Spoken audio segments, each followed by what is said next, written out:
시청자 여러분 안녕하십니까. 지금부터 정편의 한부정론을 시작하겠습니다. 자, 이번 시간에는요, 이제 월요일인데 오늘 말이죠, 윤 대통령이 이 영국 그리고 불란서 방문을 해서 출국을 합니다. 자, 출국에 앞서서 영국의 유력 매체하고 인터뷰를 한 내용이 있는데요. 이 인터뷰 내용 상당히 의미가 큽니다. 이번 영국 방문의 의미하고요. 그리고 지금 이제 러시아와 북한 간의 군사적인 협력 관계가 우리 한국 안보는 물론이거니와 국제안보까지 위협한다. 이런 지금 공감대가 국제적으로 지금 형성되어 있습니다. 자, 이 상황에서 중국이 어떻게 해야 될지 중국에 대해서 상당한 이 경고적 성격의 입장을 표명하고 있습니다. 자, 이 내용을 자세하게 전해드리도록 하겠고요. 그 다음에 이제 이번에 우리 지난 17일 날이죠. 한동훈 장관이 대구에 가가지고 어마어마한 인기를 다시 확인했어요. 그리고 이번 주에 광주하고 대전을 또 갈 예정으로 있다고 합니다. 자, 그래서 지금 이제 여권 내 분위기, 모든 언론을 종합해 보면 이제는 한동훈 장관의 출마는 기정사실이 아니냐. 이렇게 해서 과연 그러면 여권에서는 어느 방향으로 어느 또 방법을 통해서 지금 내년 총선에 기여할 것이냐. 그래서 지금 모든 언론을 종합해 보면은요, 여러분들께서도 뭐 충분히 상상이 가능한 얘기지만 한 크게 4가지 정도의 이 방안을 놓고 아주 집중 검토 중에 있다. 이런 보도가 나오고 있어요. 그래서 요거를 여러분께 말씀드리도록 하겠고요. 그 다음에 이제 또 중요한 것 중에 하나는 이제 김용 재판. 그러니까 내달 12월 30일 날 선고를 한다. 이렇게 지금 되어 있거든요. 무려 12년 구형이 됐습니다. 그런데 여러분들 잘 아시다시피 이재명의 재판, 김용 재판, 이화영의 재판 특징이 뭡니까? 첫째로는 뭐 거짓말한다, 답변 안 한다 이런 것도 있지만은요. 재판을 최대한도로 지연시키는 거예요. 그 다음에 중요한 것은 위증을 시키는 겁니다. 그래서 김용 재판에서도 위증 혐의를 잡고 이 부분에 대한 수사를 집중적으로 하고 있는데 이거 말이죠. 이화영 재판이니 김용 재판이니 맨 위에 있는 컨트롤 타워는 누구냐? 이거 바로 이재명이죠. 누가 거기에 참여해서 이 컨트롤 타워 역할을 하겠어요? 이재명이지. 왜? 김용, 이화영, 정진상 재판 이게 모든 게 이재명의 정치 세명과 직결되어 있는 거 아니겠습니까? 그래서 검찰에서는요, 이 김용의 USB를 딱 확보해갖고 요걸 분석해서 위증 내용을 지금 아주 정밀하게 지금 캐고 있고요. 그리고 요 사건에 관해서 그동안에 이제 사실 별로 언론에 안 알려졌었는데 김용 사건에 관해서 위증한 사람이 누구냐? 이홍우 전 경기도 시장상권진흥원 원장이에요. 근데 이 이홍우에 대해서 말이죠. 유창훈이가 영장을 지난 9월 초에 기각한 사실이 지금 뒤늦게 나타났습니다. 자, 그러니까 이제 9월 중에 맨 먼저 이용우 영장, 그러니까 이제 위증을 한 이용우 시장상권진흥원장, 이 사람의 영장을 기각한 유창훈이가 이제 9월 중하순에는 다시 이재명에 대한 영장도 기각한 거예요. 그러니까 이게 유창훈이가 이게 보통 문제가 아니네요. 그러니까 이재명과 관련된 사건 관련자들 전부 다 영장을 기각했네요. 아, 참 기가 막힙니다. 자, 이 정도로 해서 여러분께 이번 첫 방송을 시작하도록 하겠습니다. 자, 항상 여러분들 많이 시청해 주시고요. 또 좋은 댓글로 격려해 주시는 우리 애국자 여러분들께 항상 감사의 말씀을 드립니다. 자, 그러면은 먼저요. 윤석열 대통령이 이제 오늘 영국 그다음에 불란서 방문을 위해서 출국을 합니다. 지금 이 사진에 나와 있는 분이 이제 영국의 지금 총리로 되어 있는 분이죠. 영국 총리. 자, 그래서 항상 이제 정상회담을 하게 되면은요, 이제 윤석열 대통령의 이 홍보 차원에서 주요 언론 매체하고 인터뷰를 합니다. 이게 뭐 사실상 이제 모든 나라들의 정상회담이 하나의 프로토콜이 되고 있죠. 이 ABC 중에 하나가 돼 있는데 영국 텔레그래프지하고 인터뷰를 했어요. 이거 굉장히 유력 매체인데 이 인터뷰 내용을 먼저 말씀을 드리겠습니다. 자, 이 인터뷰 아주 뭐 인터뷰하는 이 자세가 아주 멋있는 것 같아요. 예. 자, 그래서 지금 북중러 이해관계를 한마디로 얘기해서 우선요. 이 전반적인 지금 국제 정세에 영향을 준 중요한 사항 중에 하나가 푸틴하고 지금 김정은의 관계가 굉장히 긴밀해져 가고 있는 이게 왜냐하면 우크라이나 전쟁 판도에 가장 큰 영향을 주잖아요. 지금 그래서 이게 이제 국제적으로 굉장히 탑 이슈가 되어 있는데 북한, 중국, 러시아의 이해관계는 서로 많이 다르다. 그래서 중국이 지금 이러한 북한과 러시아의 군사협력 관계 강화 이런 데 대해서 이것은 결국 중국에도 이익이 되지 않는다.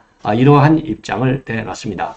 자, 그래서요. 중국이 러시아, 북한에 동조하는 것은 중국에 결코 이익이 되지 않는다. 중국은 동아시아에서 자유와 평화, 번영을 촉진하는 중요한 역할을 하고 있고, 특히 중국은 유엔 헌장과 안보리 결의는 물론이고 다른 국제 규범도 노골적으로 위반한 북한과 러시아와 이 3국 협력을 추구하는 것이 중국의 국제적인 명성 그리고 위상에 도움이 되지 않을 것이다. 예. 그리고 지금 중국의 경우에는요, 동아시아는 물론이고 국제사회의 자유, 평화, 번영을 증진하는 데 역할이 굉장히 중요하기 때문에 우리 정부는 상호 존중과 호혜 그리고 공동 이익에 따라서 한중 관계를 발전시키도록 노력하고 있다. 이런 입장을 내놨습니다. 자, 그리고요, 지금 영국의 이번 방문과 관련해서 영국은 인태 지역에서의 협력 그리고 글로벌 무대에서의 협력을 위해서 한국을 굉장히 중요하게 생각하고 있는 나라다. 그리고 6.25 때 어마어마한 미국 다음으로 많은 이 장병을 파병한 국가지 않습니까? 자, 그래서 이제 우리 한국도 이러한 영국의 도움으로 이제 성공한 자본주의 그리고 이제 자유민주주의 국가가 됐지 않습니까? 그래서 이번 방문을 계기로 해서 영국의 글로벌 전략적 파트너로 거듭나겠다 이렇게 입장을 밝혔고요. 특히 양국은요, 정치, 경제, 첨단 과학기술, 인적 교류와 같은 분야는 물론이고 미래지향적 협력 발전 관계를 계속 강화시켜 나가겠고, 특히 디지털 문제, AI 문제, 그 다음에 사이버 안보, 원전, 방산, 바이오, 그 다음에 이제 우주 반도체하고 해상 풍력, 청정 에너지, 그리고 해사 이런 분야에서 협력 파트너십을 강화해 나가겠다. 여기 해사라고 하는 것은요, 국제 IMO가 영국에 있어요. 그렇기 때문에 이제 영국과의 그런 해사 부분에서의 협력이 굉장히 중요하다. 이런 점을 강조한 것으로 보이고요. 그 다음에 이번 방문에는요, 70여 명의 경제사절단이 이 동행을 하게 됩니다. 자, 그리고요, 특히 이제 인태 지역에서 북한의 핵 위협하고 대만의 해협 문제, 그리고 남중국해의 긴장 요인, 여러 지정학적 리스크를 안고 있기 때문에 이 부분에서 한영 관계의 협력 관계는 굉장히 지금 광범위하다 이렇게 볼 수 있는 것 같습니다. 자, 그리고요, 참고적으로 우리 한국은 이 미국을 비롯해서 영국, 호주와 매우 긴밀한 안보 협력을 추진하고 있고, 그리고 호주, 캐나다, 일본을 비롯한 인태 지역의 주요 규범 동반자들과도 전략적 공조를 강화해 나갈 예정이다. 이런 점을 밝히고 있어요. 그래서 여기서 말이죠, 주요 규범 동반자, 규범을 윤 대통령이 굉장히 강조하잖아요. 규범. 왜냐하면 이 규범 중에는요, 국제법이 들어가 있어요. 그래서 특히 대만 해협 문제, 그리고 인태 지역에서 특히 이제 남중국해 문제, 여기에서 국제법상의 기본 원칙, 해양의 자유 원칙, 이런 거를 굉장히 강조하거든요. 그래서 힘에 의한 현상 변경은 옳지 않다. 이런 겁니다.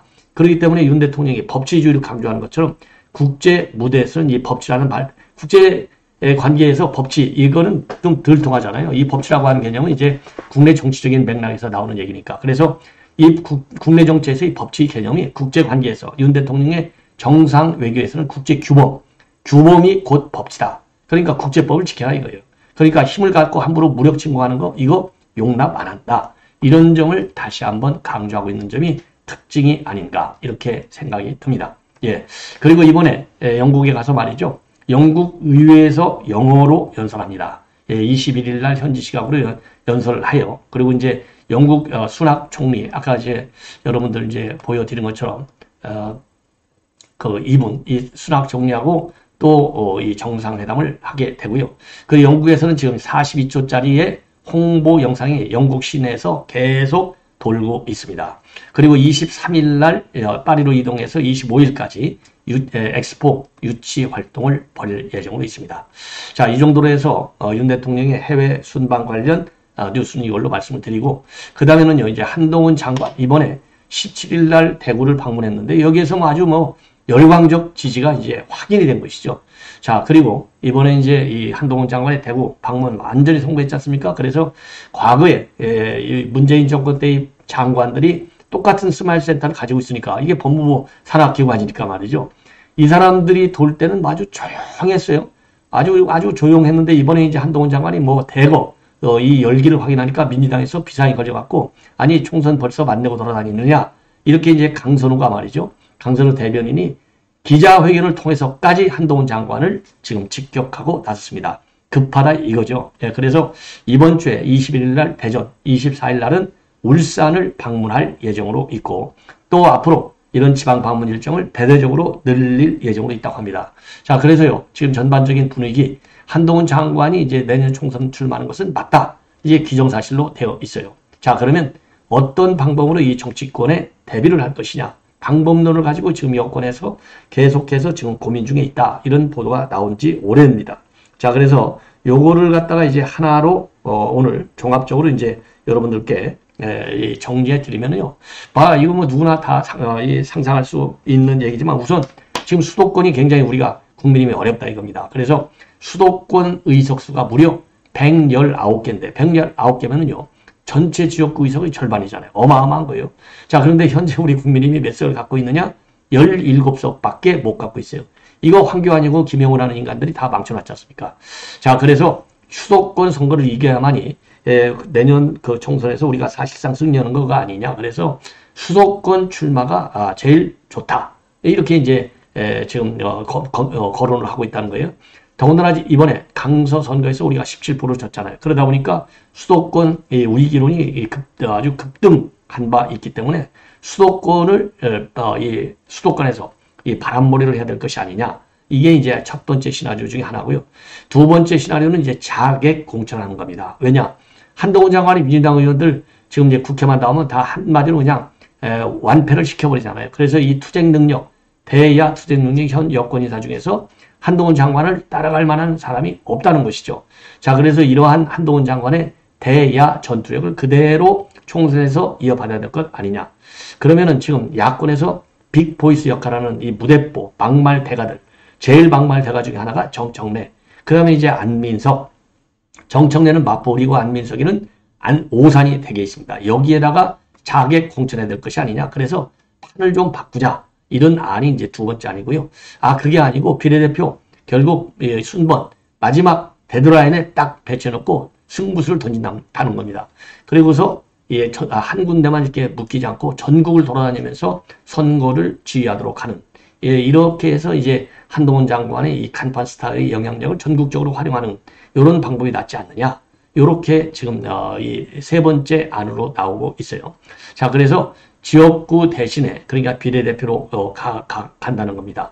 자, 더군다나 말이죠.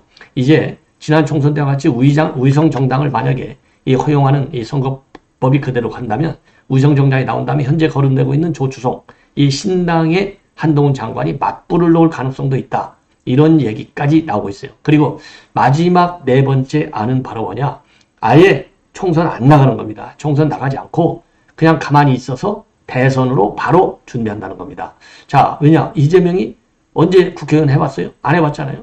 그 다음에 윤석열 대통령 국회의원 해봤나? 정치판 얼씬거리지 않았거든요. 그러니까 꼭 국회에 나가서 기선할 필요가 있느냐 이겁니다. 자, 그래서 한 장관이 이게 그냥 선거 나가가지고 국회의원 배치되고 그리고 국회의원이 만약 되면 300명 중에 1명으로 의상이 떨어질 수가 있다는 거죠. 예. 근데 지금까지 한동훈 장관이 돋보인 것은 거대 야당하고 혼자 맞서 싸운 건데 그러면 이게 오히려 이미지가 떨어지는 건 아니냐 이겁니다. 자, 그래서 미리미리 이 한동훈 장관의 이런 능력과 역량을 소모시킬 필요가 있겠느냐. 예. 그래서 아예 대선을 직행하자. 이번에 아예 출마를 안 하고.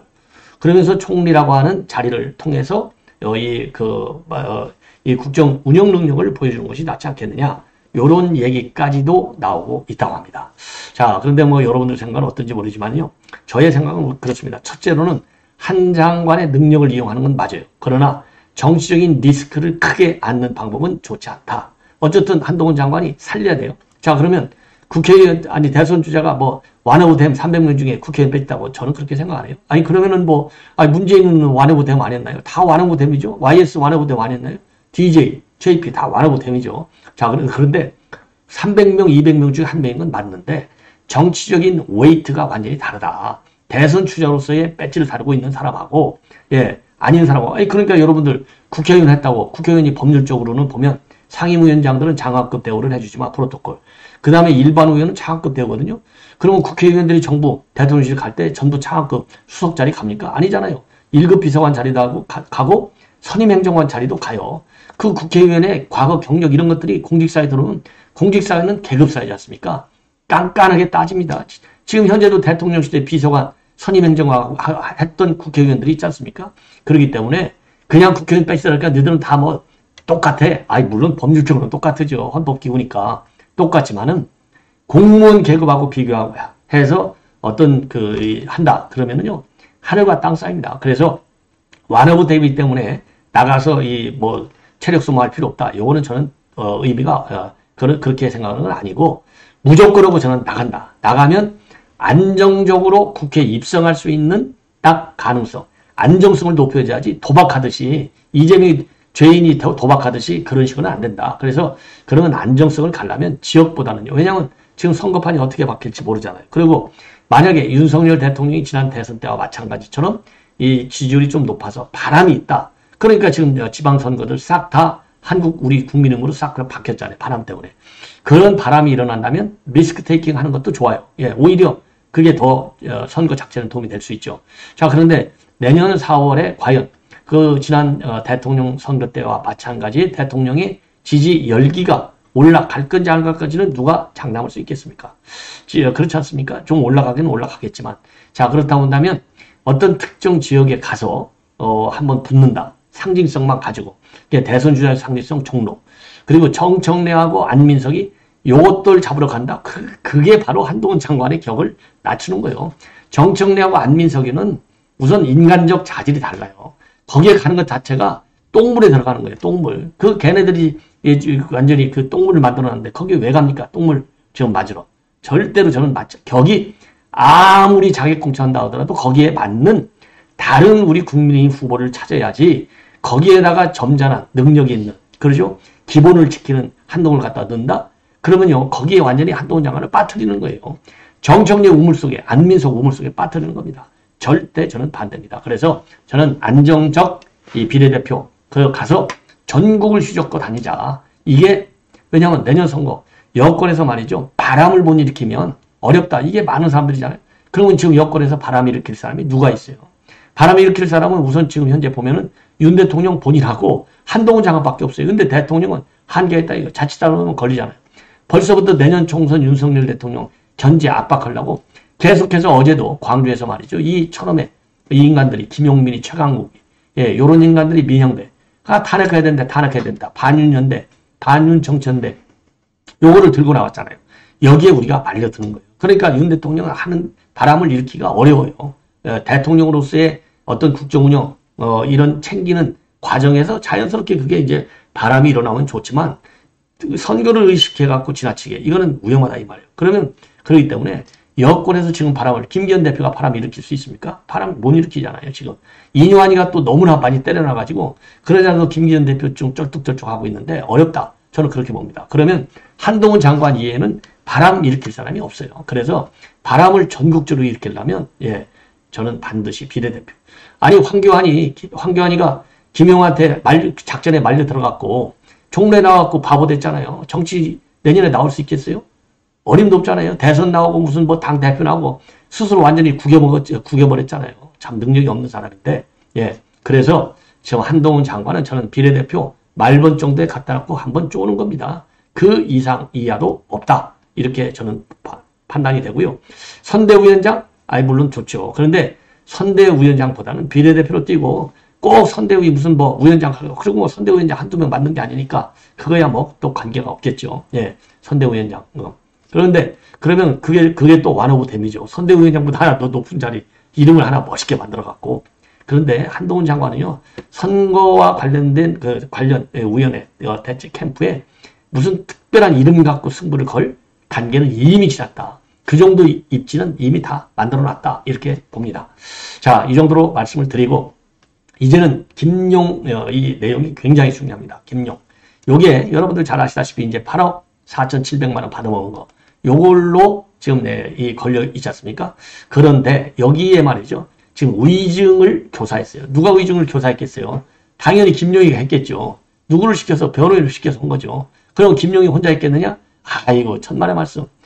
지금 근거는 안 나와 있지만 당연히 맨 위에 상황 누구예요? 모든 범죄의 상황에 누가 있어요? 이재명이가 있지 않습니까?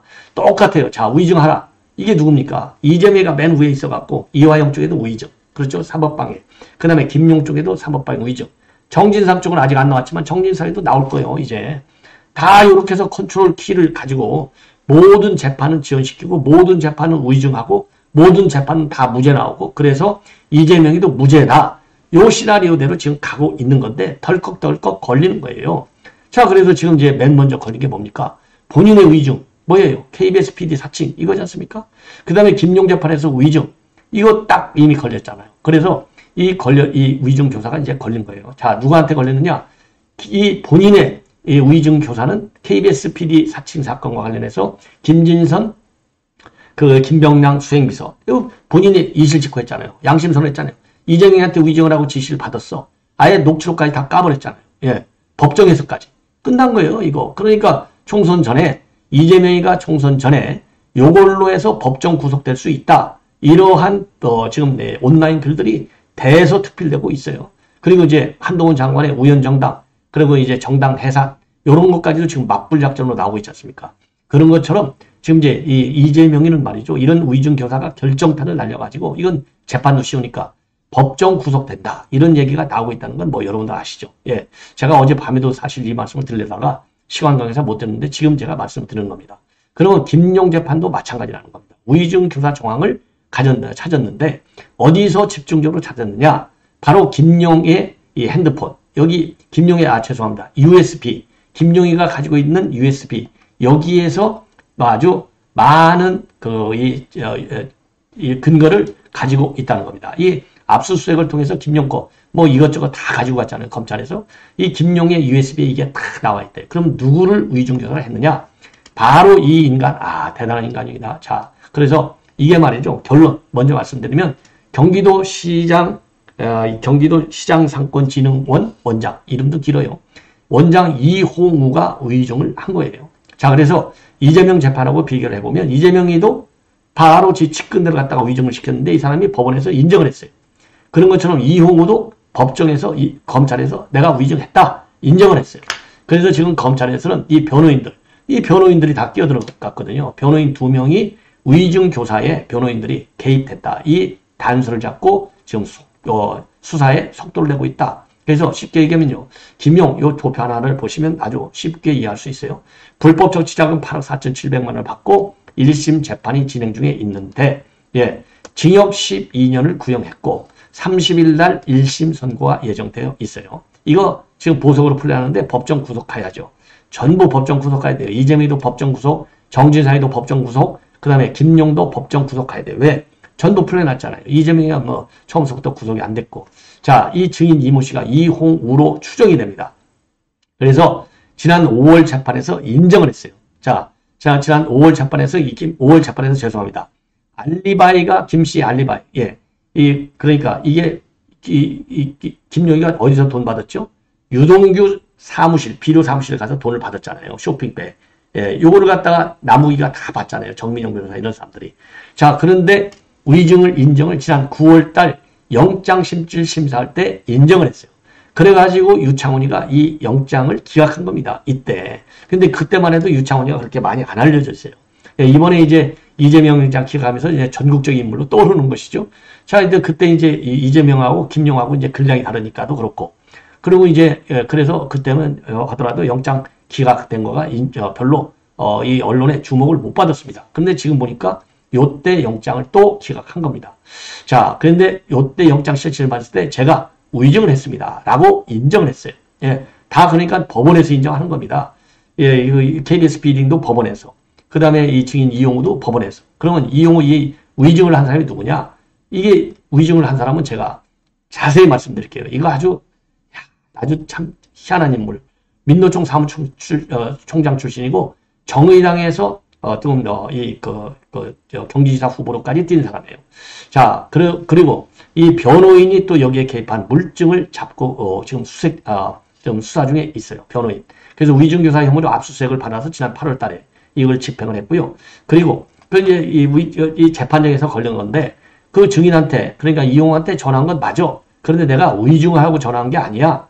도대체 이제 뭐 변호인이니까 내가 당연히 전화할 수 있잖아. 이런 식으로 지금 구랭이 담 넘어가듯이 넘어가려고 하다가 걸려 들은 겁니다. 자, 그래서 이제 이 위증, 그러니까 이제 위증이 뭐냐? 핵심은 뭐냐?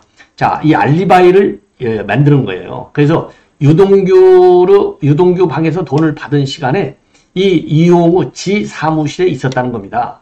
그래서 이 지 사무실에 있었으니까 이게 알리바이가 성립이 되잖아요. 근데 이거를 꾸민 거예요. 누구 지시를 받고, 김용 지시를 받고 꾸민 거죠. 거짓말로. 증거. 그래갖고 이걸 꾸밀라고 자기 핸드폰에 있는 캘린더 일정까지도 전부 합성을 해갖고 조작을 하는 겁니다. 그래서 이 캘린더, 스마트폰에 나와 있는 캘린더까지 검찰에 제출해요. 이거 봐라. 내가 내 말이 맞지 않느냐? 내 사무실에 있었다니까? 요렇게까지 전부 거짓말을 하는 겁니다. 요거를 재판정에서 발언을 하는 겁니다. 자, 그런데 요거가 전부 지가 거짓말로 했다. 이렇게 이실직고를 했어요. 그러니까 이것도 위증도 끝난 겁니다. 예. 전부 이게 거짓말이 다 된 걸로 이제 확인이 된 거예요. 그리고 이게 이제 날짜가 뭐냐? 알리바이 날짜가 뭐냐면은요.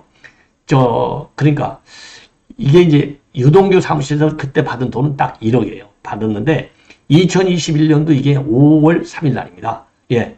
그래서 이 김용희하고 그다음에 이 이용호가 자기 사무실에서 업무 협의를 했다는 거예요. 그런데 무슨 돈을 받았냐? 이렇게 거짓말을 한 겁니다. 그래서 휴대전화, 이 달력, 이거 자기 핸드폰에 들어가 있는 휴대전화 달력 화면 사진까지도 법원에 제출을 했어요. 예. 그러니까 이 김용 돈 받았다, 1억 받았다. 이게 사실이 아니다. 유동규가 거짓말한다. 요렇게 위증을 한 겁니다. 요렇게 위증. 이게 전부 다 사실이 아닌 걸로 되어 있고, 그리고 유차원이가 9월 초에 영장실질심사를 했는데 그때 유차원이가 뭐라고 판결을 내렸냐? 이 이용우는 검찰 조사부터 신문 절차까지 위증과 자료 조작을 다 인정하고 있다. 객관적 자료들이 전부 다 확보됐다. 그래서 추가적인 증거인멸 염려가 있다고 보기는 어렵다. 그래서 영장을 기각한다. 이래서 영장을 유차원이가 기각한 거예요. 기가 막힌 거죠. 예. 아니, 소명이 다 됐으면 아니, 증거인멸 염려가 또 왜 없어요? 김용 재판이 계속 진행되고 있는데 증거인멸 염려가 없다고 단정한 것도 이게 잘못이에요. 예. 그래서 유차원이는 이건 좌파 판사가 맞은 것이 다시 한번 확인이 된 겁니다. 예. 그리고 이게 이제 검찰에 결정적으로 걸리게 된 것은 지난 8월 달 말에 이제 압수수색을 하게 된 건데요. 재판에서 이 검찰이 이 증인 이용호한테 물어봤어요. 이 증은 위증해달라고 요청한 사람이 누구야? 물으니까 이용호가 대답을 못하잖아요. 왜냐하면 변호인이 자기한테 요청했는데 변호인 저 사람이 위증하라고 했어요. 감히 못할 거 아니에요. 그러니까 이제 말 못하고 머뭇거리고 있으니까 김씨 변호인이 톡 튀어나오는 거예요. 그거 내가 했는데요. 딱 나오는 거예요. 이거 그러니까 지 죄를 지가 인정한 거나 마찬가지예요. 예. 자, 그래서 이제 이 변호인들도 지금 위증 혐의와 관련해서 지금 수사를 받고 있습니다. 자, 그러면 이 사람은 누구냐? 이 사람이 말이죠. 어마어마한 좌파임에 틀림이 없습니다. 이 사람은요, 이재명 캠프에서, 지금, 제일 처음에는 이제 무슨 총괄 부본부장 하다가, 까지 했고요. 그리고 이 사람은 이제 민노총 사무총장 출신이에요. 그러니까 이제 노조 전문가. 이 문재인도 노조 딱 지지를 많이 받았잖아요. 그러니까 이재명에도 노조 지지를 받아야 되는데, 노조 전문가가 이용만한 전문가가 없다는 겁니다. 그래서 이 사람을 갖다가 대선에 이 참여를 시키는 겁니다. 자, 그래서 이제 그래가지고 이 대선 캠프에서 뛰어가지고 그 공을 인정받아서 결국은 경기도 시장상권진흥원 원장까지 이제 해먹는 거예요. 예. 자, 그런 이제 아주 이제 말하자면 이제 포상을 받은 거나 마찬가지죠. 대선을 떨어졌지만. 자, 그런데 이 사람은 그동안에 이제 뭘 해왔느냐. 많은 이 정치권에서 말이죠. 나름대로. 자, 그러니까 2000년도부터 국민승리 21과 함께 진보정당 운동을 하기 시작해갔고요. 권영길, 단병호 이런 민노총 위원장들하고 함께 했어요. 그리고 이 IMF 외환위기가 그래서 이제 연결이 쭉 되는데 현대자동차 정리해고를 이제 IMF에서 요구했지 않습니까? 자, 그래서 현대차 정리해고가 건설되고 정리해고법이 도입되는데 그때 이러한 역할을 굉장히 많이 했고, 그리고 그 당시에도요, 노동자를 대변하는 국회의원을 만들어야 된다. 이러한 주장을 많이 해온 사람으로 되어 있습니다. 그리고요, 또 이 소상공인 자영업자위원회 부위원장을 할 때, 이 남양유업 사태, 대기업 횡포, 불공정 거래 문제를 이슈화를 많이 시켰다고 합니다. 자, 그리고요, 지역위원장을 하면서, 그 소상공인들과 유대 관계를 굉장히 강화를 했고요. 그리고 이제 정치적으로는요, 이 사람이 말이죠. 정치적으로는 그 진보당, 진보 정당에서, 그러니까, 진보 정당, 그러니까요, 정확하게 얘기하면 정의당에서요. 그러니까 이제 진보 정당 하면은 2000년도 국민승리 21을 시작으로 해서 민노당, 그 다음에 진보 신당, 그 다음에는 정의당까지 진보정당 운동 정책만 평생 해왔어요. 그리고 정의당에서는 노동위원장, 소상공인 자영업자위원회 부위원장, 고양시 정위원장을 역임했습니다. 그리고요, 2018년도에는요, 민선 7기 경기도지사 정의당 후보로 출마를 한 바 있습니다. 자, 그리고요, 이홍우 원장은요, 그리고 현대차 서비스노조 위원장하고 금속산업연맹 사무처장하고 수석 부위원장, 민노총 사무총장을 거친 아주 전문 노동운동가라고 보면 됩니다. 자, 이런 인간들을 갖다가 딱 깔고 있으니까 이재명이가 계속 노란봉투법을 밀어붙이고 있는 원인도 이런 것만 보면, 야, 이 민노총 그 지지받으려고 얼마나 열심히 뛰고 있는지 한눈에 보이지 않습니까? 그래서 노란봉투법을 지금 재계가 난리가 나가지고 그렇게 반대하는데도 불구하고 이런 인간들이 배후에 있으니까 끝까지 노란봉투법을 지금 추진하는 겁니다. 자, 시청자 여러분, 이렇게 해서 본 방송은 마치겠습니다. 계속되는 저의 방송 많은 시청을 부탁드립니다. 대단히 고맙습니다.